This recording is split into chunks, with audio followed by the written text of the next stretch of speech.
Dikisahkan munculnya sebuah mutiara yang berumur ribuan tahun, dan mutiara tersebut telah mengambil semua energi kehidupan sehingga menjadikannya sangat kuat.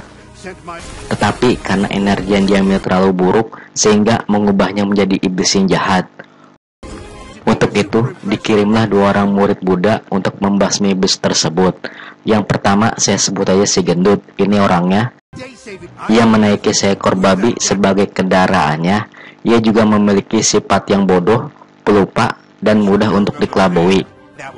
Dan yang kedua saya sebut saya si kurus. Ini orangnya. Ia memiliki sifat sombong, licik, iri dengki, dan tak mau kalah. Mereka berdua melawan iblis tersebut secara bergantian, namun sayangnya iblis tersebut terlalu kuat untuk mereka berdua. Sehingga Sang Buddha menyerangnya dengan sebuah teko yang langsung dapat mengurung iblis tersebut. Sang Buddha kemudian mengubah iblis tersebut menjadi sebuah mutiara kebaikan dan juga mutiara keburukan. Sang Buddha kemudian membuat sebuah mantra kepada mutiara keburukan agar dapat hancur dengan sendirinya dalam jangka waktu 3 tahun kemudian. Dua mutiara tersebut kemudian diserahkan kepada muridnya yang gendut untuk memberikan mutiara kebaikan kepada seorang raja yang bernama Licin. Nantinya mutiara kebaikan tersebut dapat mereinkarnasi sebagai anaknya.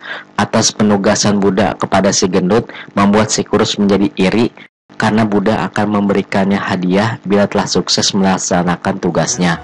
Sang Buddha juga mengatakan bahwa nantinya anak yang lahir dari reinkarnasi mutiara kebaikan harus diberi nama dengan nama Neza.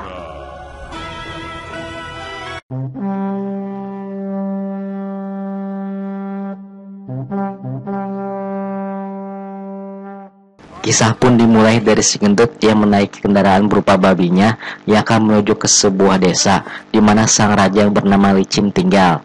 Di tempat lain terlihat Licin sedang berjalan bersama dengan istrinya yang terlihat tengah hamil tua. Si gendut akhirnya terlihat tengah bertemu dengan Licin dan istrinya serta menceritakan semuanya kepada sang raja tersebut. Di tempat lain terlihat si kurus sedang mengintai dan melemparkan 2 kertas mantra. Si gendut yang sedang meditasi untuk kelahiran anak si raja kedatangan seorang pelayan yang memberikannya minuman arak. Tanpa ragu si gendut meminumnya dan sampai tertidur. Sang pelayan kemudian terlihat berniat untuk mencari mutiara yang ada di dalam guci tersebut. Namun sayangnya gagal karena hanya si gendut yang bisa membuka guci tersebut. Di tempat lain, sang nenek yang sedang menolong sang istri melahirkan pun melaporkan kepada sang raja apakah si gendut sudah membuka segel mutiara kebaikan tersebut. Sang raja kemudian mencari si gendut dan mendapatkannya sedang tertidur. Dan terlihat si pelayan yang tahu hanya si gendut yang bisa membuka mutiara tersebut berniat menyadarkannya. Sang raja kemudian membantu untuk menyadarkannya. Si gendut yang telah tersadar berniat membuka kunci tersebut. Awalnya sempat sulit karena ia lupa dengan password yang telah dibuatnya. Namun untungnya ada alternatif lain, yaitu dengan sidik jari sehingga dapat dengan mudah membukanya. Setelah kunci tersebut terbuka, tanpa disadari mutiara kebaikan ingin dicuri oleh pelayan. Namun akhirnya berhasil digagalkan oleh sang raja. Dan si gendut menyadari bahwa si pelayan tersebut telah dimanipulasi menggunakan kertas mantra pada tubuhnya. Tanpa disadari datang nenek yang membantu menolong kelahiran si istri yang telah mencuri 2 mutiara tersebut. Karena ia juga telah dimanipulasi dengan kertas mantra.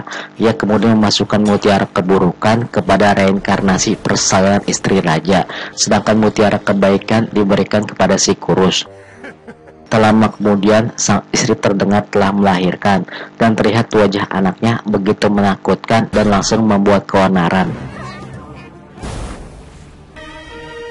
Namun akhirnya dapat dihentikan dengan mantra si gendut dan kemudian ia berniat membunuhnya.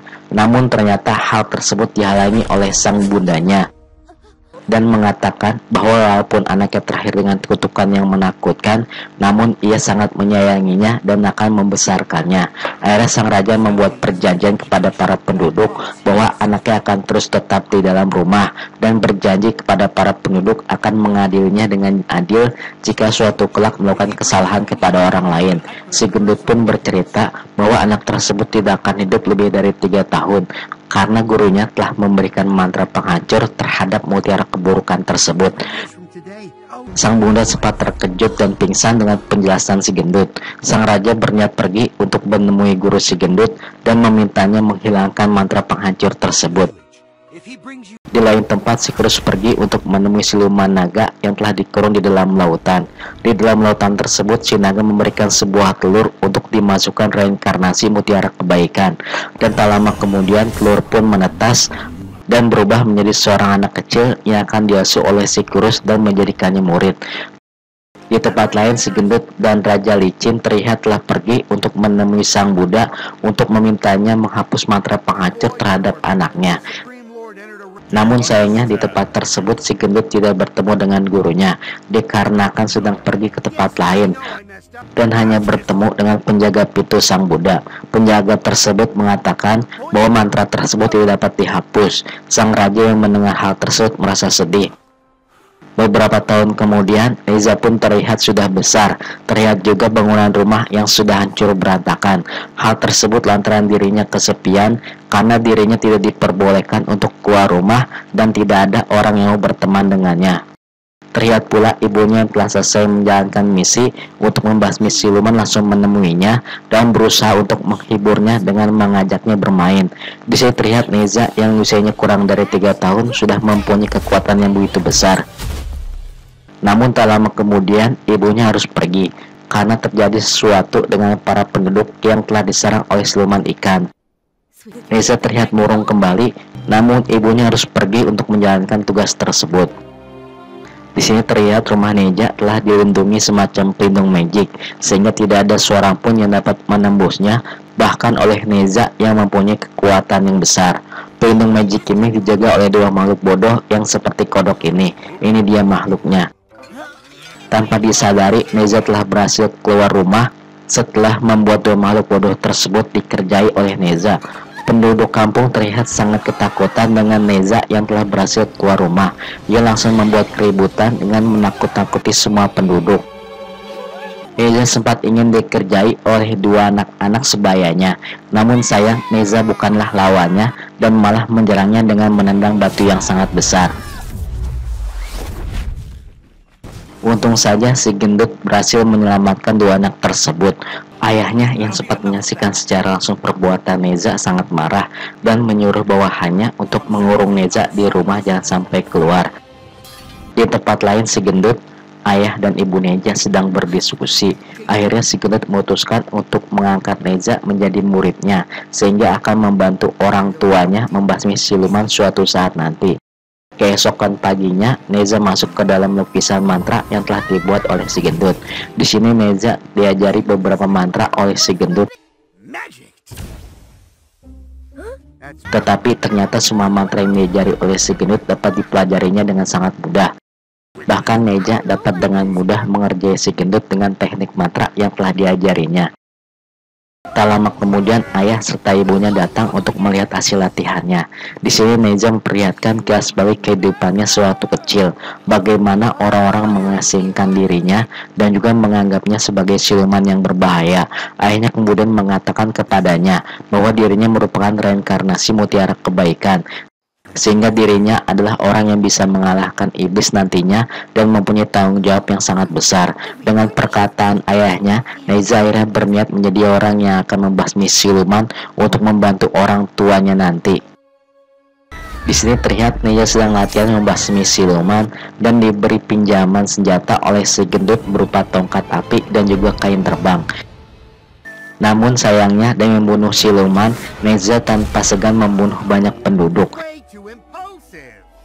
Ia yang dinasihati oleh kedua orang tuanya malah tidak terima dan malah marah-marah, dan akhirnya ia pun pergi dari lukisan mantra si gendut. Di tempat lain terlihat siluman air sedang menuju rumah para penduduk. Ketika siluman air ingin memakan anjing, tanpa diduga Neza sudah muncul di depannya dan langsung menyerangnya. Siluman air yang ketakutan berusaha kabur dan mengumpat di salah satu tong yang berisi air. Para penduduk yang datang semakin ketakutan dengan tingkah Neza yang menyerang semua tong dengan kekuatan api miliknya. Siluman air kemudian kabur dan berhasil menculik anak kecil sebagai sandera untuk dapat lari ke laut. Namun sebelum masuk ke dalam lautan, siluman air berhasil dihentikan oleh orang yang tak dikenal, dan dengan mudahnya orang yang tak dikenal tersebut menghajar siluman air dan menolong anak kecil tersebut. Tetapi sayangnya Neza tak terima dengan perbuatan orang tak dikenal tersebut, karena dirinya lah yang seharusnya menyelamatkan anak kecil yang disandra. Mereka berdua kemudian malah berkelahi, hingga akhirnya mereka berdua yang lalai dengan keberadaan siluman air tersebut terkena serangannya. Terlihat orang tak dikenal tersebut berubah menjadi batu, sedangkan Neja berusaha keras menghajar siluman air dengan menggunakan tubuh orang tak dikenal yang telah berubah menjadi batu untuk senjatanya. Siluman air pun akhirnya menyerang dan memberikannya obat penawar. Mereka berdua akhirnya berkenalan dan menjadi teman. Neza sempat sedih karena selama ini hanya dirinya dan ibunya yang bermain dengannya. Orang tak dikenal pun kemudian memperkenalkan namanya yang bernama Auping dan memberikannya sejenis trompet kerang kepada Neza, sehingga Neza dapat memanggilnya kapan saja dengan benda tersebut. Tak lama kemudian para penduduk datang dan Auping ternyata sudah pergi. Para penduduk menyangka Neza telah menculik anak kecil dan memanggilnya dengan sebutan siluman. Neza yang marah mendengar perkataan tersebut kemudian menghajar semua para penduduk. Untungnya orang tua serta si gendut datang dan langsung mengikat Neza. Di tempat lain, Auping kembali bersama ayah dan juga gurunya si Kurus. Ia mengatakan sudah menguasai jurus pengendali es dan sudah bisa terbang. Di sana ia dipengaruhi oleh ayah dan juga gurunya untuk membunuh Neza yang telah ditemui sebelumnya. Di tempat lain terlihat Neza begitu stres karena kedua orang tuanya telah mengurungnya di rumah. Tak lama kemudian ayah, ibu serta gurunya datang untuk menghiburnya dan mengatakan akan membuat pesta untuk merayakan ulang tahunnya yang ketiga.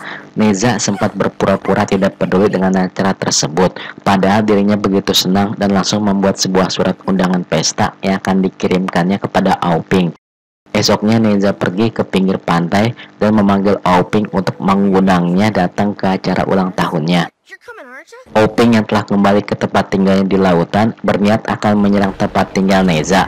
Ayah Auping bersama naga lainnya membuatkannya baju pelindung yang terbuat dari sisik naga kepada Auping. Beberapa hari kemudian akan diadakannya persiapan ulang tahun Neza. Neza yang telah bersiap dengan ulang tahunnya malah kedatangan si Kurus yang membongkar jati diri Neza sebenarnya. Hal tersebut tentu membuat Neza marah dan merasa kecewa karena orang tuanya selama ini telah menipunya. Neza yang tengah merayakan ulang tahunnya yang ketiga mendapat kado dari gurunya berupa tombak api dan kain terbang. Dan ada satu hadiah lagi, yaitu si babi terbang yang dapat berubah menjadi ring api yang dapat membawanya pergi terbang kemanapun. Sedangkan ayahnya memberikan sebuah jimat pelindung untuknya. Namun Neza mengatakan sesuatu yang buat orang tuanya kaget, yaitu tentang jati dirinya yang selama ini dirahasiakan. Neza pun marah dan berubah menjadi besar serta dapat melepaskan mantra yang telah membelenggu lehernya. Si gendut sempat bingung bagaimana ia dapat mengetahui mantra untuk melepaskan ring yang ada pada lehernya. Neza yang marah kemudian mulai menyerang para penduduk. Guru beserta ayahnya sekuat tenaga menghentikannya. Di tempat lain, si Kurus yang licik menyuruh Auping untuk muncul di akhir keributan, sehingga menjadikannya sebagai pahlawan yang akan menyelamatkan penduduk. Auping pun setuju untuk melakukannya, namun dirinya ingin menolong ayah dan ibu Neza karena mereka tidak bersalah. Atas permintaannya tersebut, akhirnya si Kurus memberikan ring yang dapat menghentikan Neza. Auping pun datang tepat waktu ketika Neza akan membunuh ayahnya. Pertarungan pun tak terhindarkan antara Neza dan Auping. Auping kemudian memberikan ring kepada si gendut agar dapat menghentikan kemarahan Neza. Hingga pada akhirnya Neza berhasil kebentuk semula dan pergi karena malu dengan para penduduk dan orang tuanya. Auping yang melihat Neza sudah pergi dan situasi sudah terlihat aman, kemudian berniat untuk pergi. Namun Raja Licin yang penasaran dengan sosok Auping membuka paksa tutup wajahnya. Alangkah kagetnya para penduduk dan juga Licin yang melihat sosok Auping adalah makhluk siluman naga yang telah terkurung di dalam lautan. Si gendut kemudian tersadar bahwa mutiara kebaikan yang sebelumnya dicuri ternyata semua adalah perbuatan siluman naga. Di sini si gendut mengancam Auping akan melaporkannya ke Raja Langit. Auping yang mendengar hal tersebut kemudian marah, dan tentu saja kemarahan tersebut dipengaruhi juga oleh perkataan si Kurus yang datang kepadanya. Ia kemudian membuat dinding es yang tercipta dari air laut di atas tempat tinggal para penduduk. Ia berniat menghancurkan rumah serta membunuh semua penduduk dengan es tersebut. Sedangkan di tempat lain, Neza sudah sampai di sebuah hutan. Ia begitu marah dan kecewa terhadap perlakuan orang tua dan juga para penduduk terhadapnya. Ring api kemudian berubah kembali menjadi seekor babi. Ia kemudian menciptakan ilusi tentang apa yang dilakukan oleh ayahnya yang pada waktu itu sempat pergi ke tempat guru si gendut untuk menghapus mantra penghancur kepada Neza. Sang penjaga pintu kemudian mengatakan ada satu cara untuk menghilangkan mantra penghancur tersebut, yaitu dengan mantra pengubah nasib, yang mana ada dua kertas yang sudah ditulis mantra. Yang pertama dipegang kepada orang yang terkena kutukan, dan yang satu lagi dipegang kepada anggota keluarga yang tidak terkena kutukan. Nantinya kutukan tersebut akan berubah. Licin kemudian mengucapkan terima kasih kepada roh penjaga pintu dan akan mengganti nyawanya untuk anaknya. Ia juga mohon kepada si gendut untuk merahasiakan hal ini dari istri dan juga orang lain. Neza yang melihat kejadian tersebut kemudian melihat hadiah pemberian ayahnya, dan ternyata benar hadiahnya adalah mantra pengubah nasib, yang mana ayahnya yang berniat mengganti nyawanya untuk kehidupannya. Neza begitu sedih dengan apa yang telah dilakukan oleh ayahnya. Di tempat lain, ayah dan ibu Neza berusaha keras menghentikan Auping. Namun hal tersebut percuma karena berkat baju sisik naga, Auping begitu kuat. Raja Licin dan istrinya sempat menjadi es, namun tak lama kemudian Neza datang untuk membantu. Terlihat langit-langit es mulai terjatuh dan pertarungan keduanya tak terhindarkan. Mereka semua sempat terperangkap di lukisan mantra, hingga pada akhirnya mereka semua berhasil keluar. Neza akhirnya terkena serangan dari Auping dan pingsan. Hal tersebut karena dirinya berusaha menolong kedua orang tuanya yang akan diserang. Dari kejadian tersebut kemudian Auping berubah menjadi naga dan berniat menjatuhkan kepingan langit-langit es sehingga dapat mengubur hidup-hidup semua orang. Neza yang telah sadar kemudian berubah kembali ke wujud besarnya dan menggunakan seluruh kemampuannya untuk menghentikan langit-langit es yang dilakukan oleh Auping. Hingga pada akhirnya es tersebut terbakar dan menguap. Auping kemudian ditodongkan senjata oleh Neza yang telah terperangkap oleh kain terbangnya. Neza tidak membunuh Auping karena ia adalah teman satu-satunya. Tak lama kemudian langit bergemuruh. Hal tersebut merupakan tanda saatnya Neza tewas oleh mantra penghancur, karena mantra pengubah nasib yang telah diberikan oleh ayahnya telah dirobek dan dibakarnya. Neza berniat menghadapi sendiri mantra penghancur tersebut, tetapi ternyata dirinya mendapat bantuan dari Auping. Sikurus terlihat melarikan diri setelah melihat Auping yang membantu Neza. Dengan kekuatan mereka berdua, Neza dan Auping melawan mantra penghancur tersebut. Neza dan Auping yang terlihat sudah pada batasnya kemudian mendapat bantuan dari si gendut. Tak lama kemudian terlihat ledakan dari atas langit. Beberapa lama kemudian Neza dan juga Auping terlihat selamat namun dalam bentuk roh. Hal tersebut berkat bantuan dari si gendut. Namun sayangnya si gendut yang telah membantunya untuk menyelamatkan Neza dan Auping telah kehilangan kekuatannya selama ratusan tahun. Para penduduk kemudian datang dan mengucapkan terima kasih terhadap Neza. Di sini film pun tamat.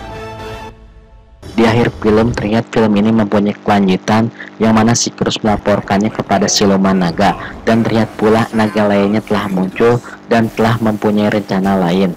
Dan belum lagi diceritakan bagaimana siluman naga ini dikurung di dalam lautan.